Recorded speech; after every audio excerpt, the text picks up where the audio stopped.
All right, so you hear a lot of people say that in the future with climate change, we're going to have, less water, less rain, but we might have more flooding. Okay, so that doesn't really make sense to me, right? Like less rain, less water should be less flooding, right? How is that going to work? Amount of rain, the amount of water we're getting each year isn't really changing, just in the time and amount that it's delivered. So we're having longer droughts, we're going longer times, the earth is getting more dry, no rain, and then when it does rain, we're going to have a ton of water coming in to make up for all that time that was missed. How does that end up meaning more flooding, right? I have set up right here. This is like a very low level experiment, but this is what I could come up with. We've got, so here, both of this dirt is like from some of my plants outside that we've gotten some rain in the past weeks, but this one has been in direct sun for the past like day or so, so it's gotten pretty much completely dried out.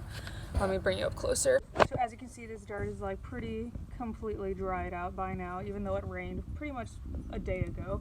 And over here we've got some dirt, also received rain at the same time, but it's been sitting more in the shade, so it's not all mud, but it's definitely still got some moisture in it, so it's holding together a little bit better.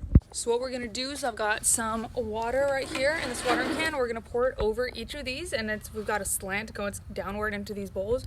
We're gonna see how much water is soaked up by each one and how much is left down here in the bowls, and then also how much dirt is taken down with the water, because that'll kind of show us how much, if we've got pollutants in the dirt, if we got a lot more dirt being washed down with the water, that's gonna mean more pollutants in the water after rain.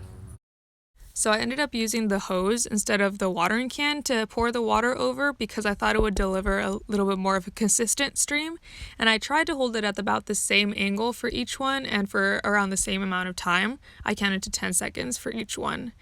And I know it's not perfect, you can see the water and dirt pouring off the edges, but you can even tell just from watching the side angle the difference in how much water was being soaked up by the dirt and how much was falling over the edge and being washed away, like eroded.